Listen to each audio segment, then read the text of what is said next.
Welcome to the John and Heidi Show podcast, brought to you by DirecTV, 1-800-259-7646. Also brought to you by RVRealtor.com. If you're buying an RV or selling an RV, check out RVRealtor.com and the Dollar Shave Club. Here's John and Heidi. Thank you so much for listening to the John and Heidi Show on a Friday. Hey, baby, how are you? I'm good. How are you doing? Very good. This week has gone by so fast. I don't know why. It seems like only yesterday was like the last weekend, but that's cool. I'm excited for another weekend. This can be fun. Got a guest coming up a little bit later in the program. We're going to be talking about Valentine's Day because that's only a couple weeks away now. It's going to be sneaking right up on Valentine's Day and some fun Valentine's ideas. Are we going to do anything for Valentine's Day? Yeah. I'm not going to tell you what, though. Because you don't know. I have no clue. We're going to do something. Hey, listen to this. A 17-year-old Canadian kid racked up about $8,000 on his dad's credit card. Guess how? How? He was playing Xbox Live, and there were a bunch of in-game purchases. Oh, my gosh. That racked up to the tune of $8,000. Yeah. Our kids are not into video games. There would be one broken Xbox in our house. Yeah, I'm telling you. That doesn't say exactly that. If our children had racked up $8,000 in credit card fees playing some video game, we wouldn't have that video game anymore. That would be bad. Coming up, we're going to find out what special things are happening today. That's on the way. This portion of the program is brought to you by Dollar Shave Club. Get razors for $1 a month plus a few bucks shipping, so you can enjoy fresh razors every month for as little as $3. Learn more at dollarshaveclub.com/radio. Today is a special day, Heidi. Do you know what today is? What is today, John? Thought you'd never ask. It's Friday, January the 29th. We were sneaking right up on the end of the month here. It is Thomas Paine Day. It is also Curmudgeon's Day. Isn't that like people who are grumpy? I have no idea. I think so. What a curmudgeon is. Free Thinkers Day today, so think freely. National Puzzle Day. I love puzzles. Fun at Work Day. I have that every day. Thank you. National Preschool Fitness Day. What? And Seeing Eye Dog Day. So we got all of those things going on. I'm going to celebrate Fun at Work Day, and I'm going to celebrate Puzzle Day as well. Yeah, come up with some puzzles to play. I like puzzles. Figure those out. I think that'd be a hoot. We could do that today while we're dinking around here between songs and stuff. How's that sound? There you go. Come up with a puzzle or two. All right, get out there and celebrate one way or another. Otherwise, you might be one of those curmudgeon people. You don't want to be one of those. Be a free thinker. Have some fun at work today. Stick around. We got a really interesting way to get caught being an idiot. That's on the way. This portion of the program is brought to you by RVRealtor.com. If you want to buy or sell an RV, go to RVRealtor.com. List your RV for free. Learn more at RVRealtor.com. You know it's true because you heard it on the radio. Okay, you got a great video that you want to post on the internet, right? Just make sure that it's not one that will get you arrested. Otherwise, you might end up just like these guys. There was a 3-minute video that showed a modified Subaru Impreza WRX racing up and down the streets of a residential neighborhood, spinning in 360-degree spins and burning out and then crashing into a tree. The same video makers were then nabbed by police after uncensored footage of their antics was posted on the internet. That's right. Not only did they videotape themselves doing this and videotape the crash, they were part of it. And the footage was also posted online by the same people. Yeah, in a rare example of geniuses traveling in packs, these boys crashed into a car, and then they crashed a car into a tree, rather, at high speeds on purpose, while their buddies taped them from a street corner. During the video, the car headed straight for the group that was filming from inside, and they could have all been killed very easily. Thank goodness they weren't. But if they would have, then who would have posted this on the internet, right? So these guys were out goofing around in this car. They modified a Subaru Impreza WRX. I'm not sure what that is, but it's a car of some kind. Spun around in circles, caused all kinds of havoc, and then posted it online for the police to basically just come right to them and arrest them. So, not smart. Some people are not smart. No. There was a guy not too long ago that got in trouble because he was speeding, like going really fast, and he took his smartphone out and taped himself speeding. It was saying, I told you I could do it. He posted that online, and then he got arrested for it. He's like, well, you didn't catch me speeding. He's like, yeah, we didn't have to. You did it for us. You showed us exactly what you were doing. So, yeah, that is admissible. They can do that. All right. And you know it's true because you heard it on the radio. The John and Heidi Show is brought to you in part by the Keystone Treatment Center. This is your brain, and this is your brain on drugs. We share silly stories here on the program, but addiction is no joke. If you or someone you know suffers with an addiction to drugs or alcohol, make today the day you seek help. Call toll-free 844-204-1055. That's a toll-free number. Again? 844-204-1055. And this is your brain on drugs. I couldn't go to jury duty because I was too drunk.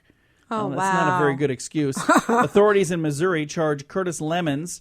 They say he was supposed to report for jury duty in a drunk driving case. Instead, officials said he had a few himself. A judge ordered officers to bring Mr. Lemons to the courthouse after he told a bailiff he was too busy. Authorities said when they got him, he smelled of booze. Lemons told the judge he'd been drinking some rum that morning. Lemons was fined $250 and was given contempt of court. Well, that's what I was going to say. Isn't jury duty usually in the morning? So he had to have been drinking like first thing. So he was drunk as a skunk right away in the crazy. morning. Couldn't he have gotten out of jury duty if it was a drunk driving case? If he would have just said, "Hey, I'm an alcoholic," so I don't see a problem with with that. Right. I wonder if that would have worked. If he would have gone into court and said that. Yeah, I don't know. But the problem was he was in contempt because he didn't even make it show. to He's court. like, I can't make it. So that's where the issue came in. But yeah, absolutely. When they were choosing the jury, if he would have just said, I am an alcoholic, and they probably wouldn't have picked him. I don't Yeah. know. Coming up, we've got a moment of duh. We'll head to Singapore for that in a bit. This portion of the program is brought to you by Keystone Treatment Center. Addiction is no laughing matter. Call Keystone Treatment Center toll-free at 1-844-204-1055. Talk about a moment of duh. A Singapore man recently stole a woman's handbag and used 2 of her credit cards to buy a couple of mobile phones. The total bill was $2,160. Yeah. After realizing that was a lot of money, he went back to the store to complain that he had been overcharged. He said, this is way too much for 2 cell phones. Meanwhile, guess who else was there? The lady who was missing her bag? The police. Oh. They were there taking a report about a stolen credit card that we used to buy a couple of mobile phones. Wow. This guy came walking in. He's like, no, I'll wait. You guys go first. I'm here about those phones too, but you guys finish your stuff up first. What an idiot. So he came back in while the police were there. They must not have been dressed like police officers. Otherwise, I'm sure he wouldn't have mentioned anything. Would That's he? funny. I don't know. Maybe he's just that dumb. But that happened in Singapore. So there's your moment of duh. We have your scoop of the day coming your way. The Scoop of the Day is brought to you by Wells Blue Bunny. If you want delicious ice cream, be sure to look for the Blue Bunny. Sure to have your favorite flavors. Learn more at bluebunny.com. Now your scoop of the day. Mara Ranger was removing clothing from a washing machine at her home in Maine when she pulled out an 8-foot python. Animal damage control operator Richard Burton says the snake probably got into the washing machine through the water pipes. The snake has been taken to the York Animal Kingdom in York, Maine. An 8-foot snake came in through her water pipes? That's crazy. That is more than crazy. That kind of makes me think, I don't know if I need indoor plumbing anymore. It's kind of weird. Police in Florida were called after motorists reported a 3-year-old boy in a motorized car trying to merge with highway traffic. Do you know where your 3-year-old is? That is crazy. In a new survey, teens said they spend more time with media than they do sleeping every day. So they spend more time either on social media or watching TV or playing video games than they do sleeping. That's kind of crazy. Police in Malaysia caught 2 burglars. It was pretty easy. They just walked in the house and picked them up. They had gone in to burglarize a place. They decided to have a little food out of the fridge. Then they thought, let's take a nap. How many stories have we had now where people have done that? I think that's our first in Malaysia, though. Pretty sure. I don't know. More than 380 people in Santa Barbara County, California, joined the Santa Barbara Track Club last Saturday in an attempt to set a Guinness World Record for the most high fives. Here, give me a high five, Heidi. The most high fives in 60 seconds. How many do you think you could do? I don't know. The current world record was 260, set last year. Unofficially, 385 high fives were given to runner Tom Fitzsimmons. So they're saying if this counts, it's a new world record. 385 high fives in 60 seconds. Huh. And I bet he's got a sore hand to boot. Probably. The British government was left red-faced after unveiling a new English test for people that wanted to move to their country. They misspelled the word language. Oh, wow. They swapped the A and the U around. A burglar recently saved the life of his victim after seeing her friend poison her food. A man broke into his neighbor's house to steal her VCR and TV. The woman arrived home with a friend, disturbing the crook halfway through his burglary, so he hid in the attic. He thought, hey, nobody's going to catch me here. The burglar revealed himself when he spotted the woman's friend putting poison in the meal they were making. Her friend had fled, and the burglar walked out of the woman's home with the VCR and the TV as a reward for saving her life. She just gave it to him then. Said, there you go, thank you. Sorry, I was coming to rob you, but I saw she was trying to kill you. I just had to tell you. And she's like, what did you come to take? Your VCR and your TV. She's like, I didn't even know I still had a VCR, and you can have my TV. Thank you. Wow. That is nuts. Pretend you're a parolee. That's actually pretty cool. That is a very cool story. That definitely is.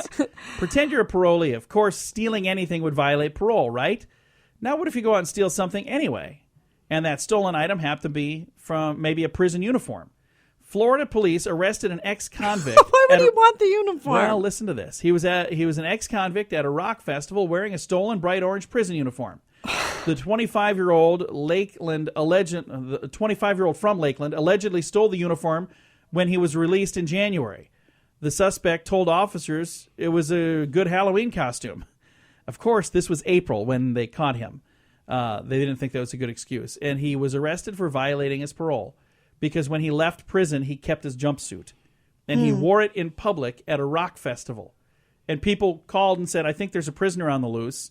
And it turns out he had been let out of prison legally, but he kept the outfit anyway for, and I quote, a Halloween costume that he would wear to a rock concert in April. All right. We've got a lot of strange laws, but we've got this one that we're going to share today from Pennsylvania. The law books require that automobiles traveling on county roads at night must send up a rocket every mile, then wait 10 minutes for the road to clear. Apparently that is a really old law, and I don't know why that would have ever meant anything. So you're supposed to shoot a rocket in the air on a county road, wait 10 minutes for the road to clear, and then you can drive another mile. That's in Pennsylvania. That is a very strange law. And this has been your Scoop of the Day. This portion of the program is brought to you by RoughToughKennels.com. Dog kennels and accessories sent to your front door wherever you live. Your dog deserves it. Learn more at RoughToughKennels.com. Thank you so much for listening to the John and Heidi Show. I've got a special guest joining us right now. We have Dr. Edwin Kenner, and Dr. Kenner has a book called The Selfish Path to Romance, How to Love with Passion and Reason. How are you doing today? Very good, thank you. And now, how long has this book been out? Is this brand new, or has it been out for just a short while? This has been out for a few years. My co-author and I spent many years developing it and writing it, so I think it's one that's a keeper. You know, it's not timely. Very nice. Well, the thing that is timely right now is we got a lot of people getting ready for Valentine's Day, sneaking up here in just a few weeks. And this, I thought, would be an opportune time to reach out and connect with you because you've got some ideas here, again, with the book called The Selfish Path to Romance. Now, that is such a fun name for a book. Why would you say selfish? What is it about the book that says, hey, this is a selfish thing, but it's a good thing? Well, the word selfish is a real problem in people's lives because many times people feel like they want to play with their toys as a young kid. Let's go back in time here, or they want to pursue a career of their own, but their parents don't want them to, and they're called selfish. They're labeled selfish for pursuing their own dreams, and that is a huge mistake. So the word selfish has been a problem throughout history, and the opposite of selfish is what? You're selfless. You're without a self. And you don't want to go through life without a self because then you become a me-only, or not a me-only person, you become a whatever-you-want-dear person. Yeah. You know, there's no you. You become a doormat in life. So the title of our book does not mean the mean, rotten way to romance. It means the self-nurturing, self-valuing, the self-respecting way to romance for both partners. You both build self-esteem, and it is your selfish value to have a loving partner and your partner's selfish value to have you. and you can cherish one another. So we're trying to break through the barrier that people feel that there's something wrong with wanting something for yourself, and for both partners to embrace that in a way that's not the mean, rotten way, but that's a self-loving and other-loving way, too. Very nice. So now when you very first start dating somebody, how do you really get to know them? What is a good way to get to know somebody? Because, sometimes people put on a good front. How can you tell who the real person is behind that front? Oh, I think you and I have both had experiences probably dating people who you think are great up front, and you get to know them a little better, and you learn about a person in layers, and you uncover things that you really don't like. So what you need to realize is what a person presents initially is maybe the goods, but they very may well not be what you're looking for. So you need to observe them. You need to tune into your red flags and your lovely flags, the flags that are telling you this guy's on my wavelength or this gal's on my wavelength. You observe, you listen to them, you tune into your own emotions. That is key. Many people don't know how to read their own minds, so to speak, understand their own emotions. And if you're with somebody, and this goes for life in general, if you're with a romantic partner, a potential lifetime partner, you need to say, why am I feeling uncomfortable around him or her right now? What's going on? And you may not be able to answer it at that moment, but later on you do want to reflect on it and put into words what you're feeling uncomfortable with. You also, if you're looking for the right one, you want to see them under a range of circumstances, not just happy, playful ones, but stressful ones. What happens when the waitress delivers the wrong food to the person? Do they scream at her and say they want a free meal? Or do they say, I understand, and, are they reasonable about it? How they treat you is important. If they're always love-bombing you, they're wonderful, wonderful, and suddenly they turn on you and they have anger management problems, that's a problem. And lastly, this is not last, there's a lot of things to learn about them, but lastly, you want to learn about their past. And if they don't open up about their past, you want to get around their family and friends and say, hey, Joe, you were his best buddy in grade school. Tell me a little bit about, tell me some stories. Tell me some fun stories. Or tell me, was he rambunctious? And you listen to what the family and friends say so that you build a picture of this, in a sense, it's like a candidate for a job, a candidate for potentially your best buddy in life. Again, visiting right now with Dr. Ellen Kenner, and she's the author of The Selfish Path to Romance, How to Love with Passion and Reason. And now, as we're talking about love and passion, if you're looking for that romantic partner, that's somebody that, you want to be, because, in addition to Valentine's Day coming up, it's also National Singles Awareness Day. So there are some single people listening. If there's a single person listening and maybe they're trying to find that somebody, what are some deal breakers? What should disqualify somebody from being a good romantic partner? Okay, before that, I will definitely answer that. I want to mention that I have a co-author, Dr. Edwin Locke, who is world-renowned in goal-setting theory. So I want to make sure he gets his credit. Oh, yeah. Deal breakers, what would disqualify a person? Well, you could probably name a few. I mean, if suddenly I got very angry with you on this interview, you'd want to hang up on me, right? Well, probably. If I told white lies, you would not want to continue with me. If I didn't communicate well with you, if I said to you, John, you should have read my mind. You should just know what I want. I mean, that's a deal breaker. That's so stressful going through life like that. If a person is dishonest, they're lying all the time. They've had affairs. You want to drop them like a hot potato or get out of that relationship. If you find that they're just a purposeless drifter, they don't want to do anything in life and never did, and they want to hang on to you, unless you're really looking for that. I don't know why you would, but that doesn't speak to good moral character. You want to find out what their attitude is towards money. there are small things that are really big things in a relationship. Do they have bad manners where you're mortified every time you go out in public? And also, if you want to find out their attitude towards children or towards relatives. Are they a mama's boy? Do they always want to be with the kids rather than you? Do they want children? If you're if you're looking to start a family, maybe you really want children and they pretend to, but they don't.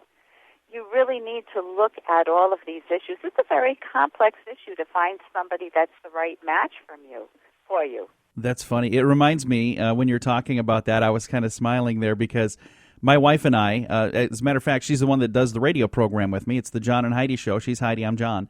And we were married almost 16 years ago. It'll be 16 years this year. But I remember our first date. We had both been married once before. We had both been divorced. The night I met her, I literally said, like 2 hours before I met her, I will never get married again. I literally said that out loud to my brother. Never getting married again. Never. And then I met my future wife that night. But I remember our first date.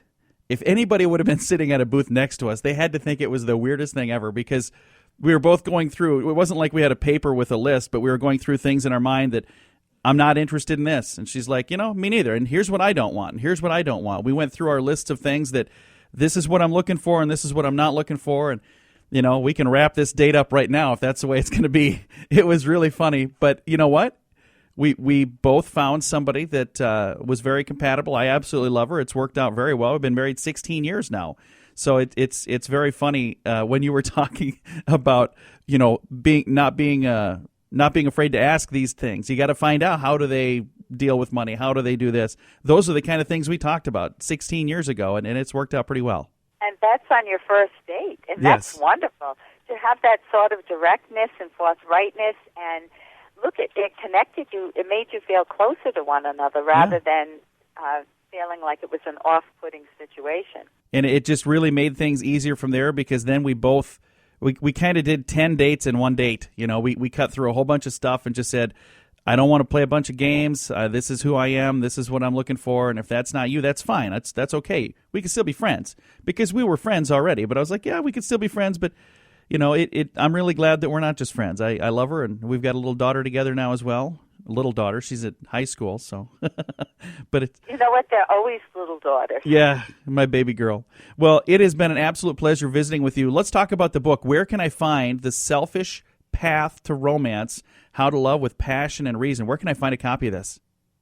You can go on to Amazon, or you can go to drkenner.com, drkenner.com, and there's a free download of Chapter 1. Oh, really?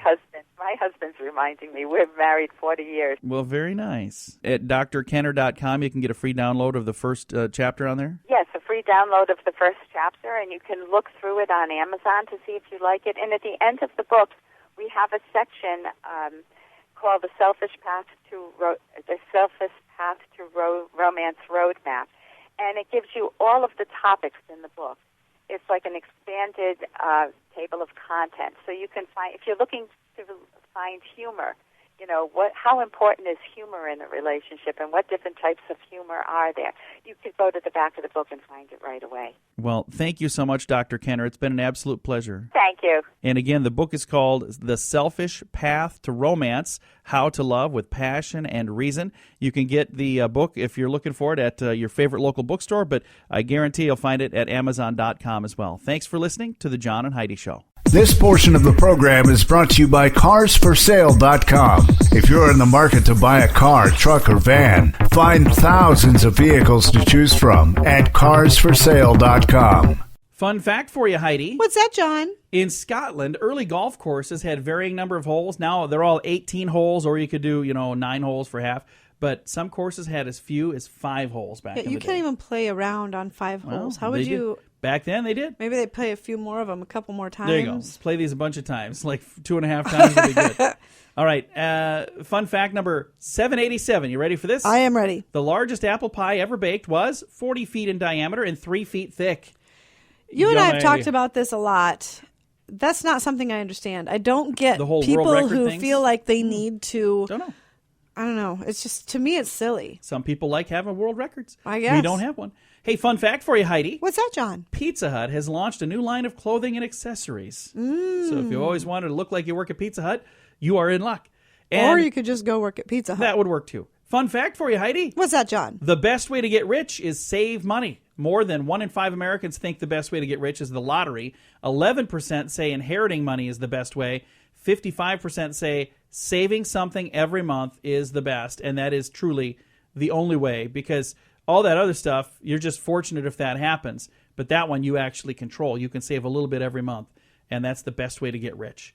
Coming up, we're going to talk about your mobile phone. Can it make you smarter?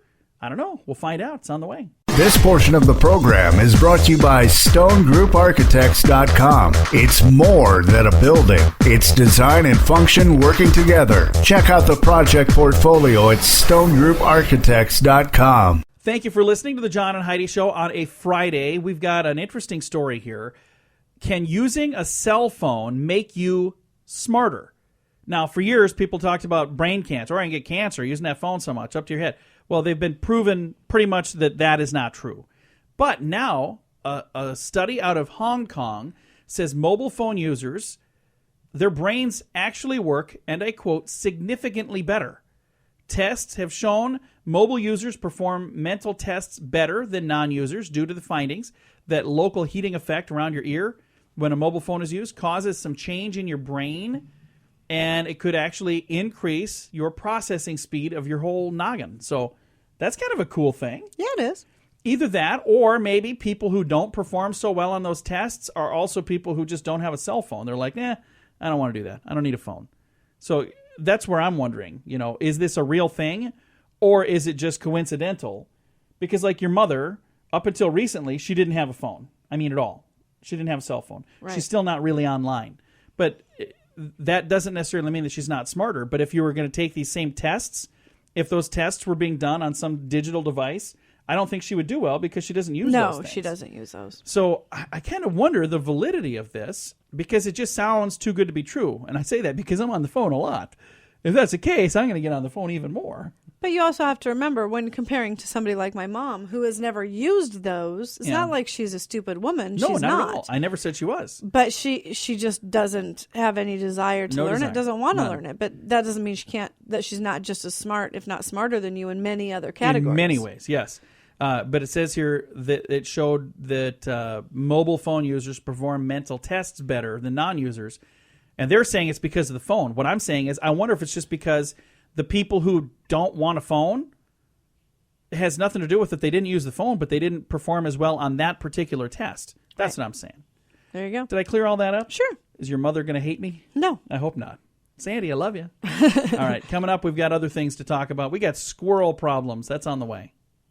This portion of the program is brought to you by DirecTV, 1-800-259-7646. Also brought to you by RVWheelator.com. If you're buying an RV or selling an RV, check out RVWheelator.com and the Dollar Shave Club. Here's John and Heidi. In Pennsylvania, the Allegheny Power Company is looking for a few good ways to protect their power lines from these nasty little squirrels. Squirrel after squirrel after squirrel has recently chewed through power lines, leaving 4,000 customers without electricity recently. So they've had a lot of issues with this. So they're coming up with some ideas on how they can get squirrels to stay away from these power lines. So if you have any ideas, you might want to reach out to the Allegheny Power Company in Pennsylvania. What do you think, Heidi? How would you keep them away? I don't know. Put nuts on the ground so they don't have to climb on the wires. Or whatever squirrels are afraid of, put some of those things up there, some fake whatever. Just entice them with stuff on the ground so they don't have to go up there. If you're enticing them with things down low, they won't need to go up high. But they don't need to go up on the power lines in order to get nuts anyway. Maybe they're using the power lines to get from tree to tree. I don't know. Must be. All I know is they got themselves a little squirrel problem. Thanks for listening to the John and Heidi Show on a Friday. This portion of the program is brought to you by GunUp.com. If you're a gun lover, you'll be in heaven at GunUp.com. Built by experienced military veterans, shooting sports competitors, and publishing professionals. They have awesome stories and articles that are read by millions of gun enthusiasts. Check it out at GunUp.com. A 15-year-old girl has been suspended because she tried to start a club at school. Sounds insane, right? You won't think so when you find out what kind of club she wanted to form. 15-year-old in Sisseton High School in West Virginia. She's been suspended for 3 days. Guess what she wanted to start? What's that? An anarchy club. Oh. Yeah. Yeah, I could see why the school would have an issue with that. Katie enlisted the help of her mom to sue the school for denying her oh my gosh. right of free speech, but the judge ruled that she does not have the right to start a club or to wear her anarchy T-shirts because it's disruptive to the school. Yeah. So she's trying to start an anarchy club and wanted the school to officially recognize her club as an official club, and they said, no. Not going to happen. And she said, well, I have the right to free speech. And then they said, all the other students have the right to a good education. So no, not going to happen. So there you go. That was a 15-year-old young lady in West Virginia. Coming up, going to be talking about how to get hired in New York. This is an interesting story. It's all on the way. This portion of the program is brought to you by Dollar Shave Club. You can get razors sent to your door each month for just $1, plus a couple of bucks shipping. It's an amazing deal. Log on to dollarshaveclub.com/radio to learn more. That's dollarshaveclub.com/radio. Now, back to the John and Heidi Show podcast. There's a man in New York that really, really, really wanted to get a job at the Transit Authority. As it turns out, as I read the story, he didn't even get the job. But let me read to you what he's done. A New York City man has been one of the best and most reliable employees at the Transit Authority that they've seen like in years. Unfortunately, they've never actually hired him. Darius McCollum has been arrested now 17 times for what? For posing as a token taker. Another time he posed as a bus driver. Another time he posed as a subway engineer. Each time he was arrested, he wasn't causing problems, but he was showing up for work on time and working for free. And later they're like, wait a minute, you don't even work here. Well, why would they care if he wasn't causing any problems? He has tried to get a job there, and they wouldn't hire him, so he just started showing up for work. Well, that's all right. So I'm just saying, Leave him be. He's not asking for a paycheck. I don't know the entire story. Darius McCollum is the guy's name. Unless he's dangerous. That's what I'm saying. If that's not the case, if he's just saying, hey, I'm bored, I want to do something, I want to take tokens, I'm not stealing the tokens, I'm giving them to you guys, let me do it. So I don't know. Maybe there has to be more to it. Arrested 17 times. The one thing you got going for you, young man, ambition. That's a good thing. What an ambitious young man. Never take no for an answer. Yeah. Well, you don't want to hire me? I'll just show up and work for free. That is so bizarre. All right, coming up, we've got some good news to share. That is on the way on the John and Heidi Show. This portion of the program is brought to you by DirecTV. Call 1-800-259-7646. They have hundreds of channels to choose from, with many packages to fit your viewing desires. Learn more at 1-800-259-7646. Very rarely do I share good news that has a dead person involved. But the reason that this is good news is it really is. I always try to find a good story. Police found a body in Anchorage, Alaska, and they had a wallet in the pocket that belonged to Neil Beaton. So they assumed it was Mr. Beaton. They told his family he died. Problem was, it wasn't him. Oh. The dead man had stolen his wallet. Unfortunately, this information wasn't found until after they told the relatives. They all planned the funeral. Aww. The family found out he was alive when he phoned his girlfriend. He called her, and she's like, wait a minute. You're alive? He's like, of course I'm alive.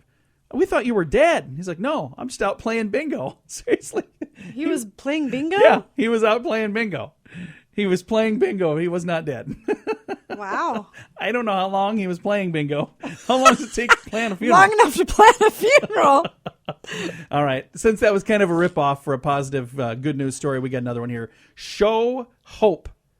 They have a dream, and they shared it last week. They dream of a day when every child has a home. That's a good dream. Organization started by Stephen Curtis Chapman and his wife, Mary Beth. They say the cost of an adoption is somewhere between $25,000 and $45,000, which is way too high for many families. So they're going to social media and their followers, and they're asking for help in funding adoptions for those who have an open heart, but they don't have the funds necessary to pay for it. So this is a way to bring the cost of bringing an orphan into your home way, way, way, way, way down. I think that really is some good news. There you go. So there you go. Thank you, Stephen Curtis Chapman and Mary Beth. That's really nice of you guys doing that. Time to say goodbye, Heidi. Goodbye, Heidi. Goodbye, everybody. Have a great day. Thank you so much for listening to The John and Heidi Show. Time now for the bonus break. Only available here on the John and Heidi Show podcast. And your bonus break is brought to you by the Dollar Shave Club. You can learn more at dollarshaveclub.com/radio. Find razors for as little as $3 a month. Watch a really funny video that you're going to want to share with your friends. And if you fall in love with these razors, like I said, it's very affordable. They'll bring them to you for as little as $3 a month. dollarshaveclub.com/radio. Wacky but true. Officers asked the guy for an ID. Guess what he gave him? What did he give him? His CD. It's like, here you go. We'd like your license, your identification. He goes, I don't have that, but here's my rap CD that I recorded. Oh, nice. Yeah, that doesn't work. Thank you. You're still going to get arrested. Travelers now consider their mobile device the single most indispensable item they take with them when traveling, rating it higher than a toothbrush, deodorant, or driver's license. More than 90% of respondents said their smartphone is, and I quote, an important travel companion. 60% said they would be unwilling to go on vacation without their phone. Oh, wow, that's insane. I would go on vacation. I would go on vacation without my phone. Some good news for those of us who like our iPhones and iPads. In the evening hours before you go to bed, they've come up with this new thing called Night Shift. Based on your location and the clock, it shifts the colors of your display from the usual bluish tones to warmer tones, making the light easier on your eyes and hopefully making it easier for you to fall asleep as well. Yeah, I talked to you about that. I had that app on my phone for a little while, and it was just weird, so I took it off. No, I didn't like it. Vandals who broke in and wrecked a northern Mexican primary school were thoughtful enough to leave a photocopied mugshot of one of the members. Oh, nice. Yeah, many Mexican television shows showed a black and white print of a squashed, chubby face, and they're hoping that will help lead to the capture of the guys that were doing that. A wanted suspect, apparently embarrassed by his mugshot being circulated by Ohio police, sent a selfie for them to replace it. Donald Pugh. I think we talked about him. He sent a message, said, here's a better photo than that terrible one. So he sent them a selfie and said, hey, here's a better picture. Yeah, we did talk about him. He was an idiot. Yeah. A guy in China was arrested after police said he poisoned coworkers by sprinkling his medication into their food. He did this in an attempt to have his workplace shut down so he could get some time off work. He was poisoning them with his medication. Nice. So he could eat it because it was his medication, but they couldn't because it wasn't theirs. An elderly woman in China was devastated when she discovered her savings that was stashed in the attic was devoured by hungry ants. They gobbled up $6,000. So she had money in the attic, and they got up there and gobbled it up. And our final story from Minnesota. We were just in Minnesota last weekend. We were. At the Mall of America and checked out some stuff there. That was kind of a cool place to be. But the first vegan butcher shop is going to open in Minneapolis. Why would you need a vegan butcher shop? I don't know. Chop up your vegetables for you or what? It says here, started by siblings Aubrey and Kate Welsh, the herbivorous butcher will sell small batch, locally sourced, all-natural meat alternatives. Oh, good Lord. And they become known for, they started selling it at the farmer's market in June of 2014. So they were going to the Minneapolis farmer's market with these herbivorous butcher stand, and now they're going to actually open their own shop. Well, there you go. You learn something new every day. Yeah, I didn't know they needed butcher shops. Takes all kinds. It definitely does. So there you go. Good luck to you girls. I hope that goes well. I probably won't be a customer because I like bacon and steak, burgers, and pork chops. Any kind of meat you throw my way, I kind of like it all. So there you go. All right, it's going to do it for your bonus break. Brought to you by the Dollar Shave Club. You can learn more at dollarshaveclub.com/radio.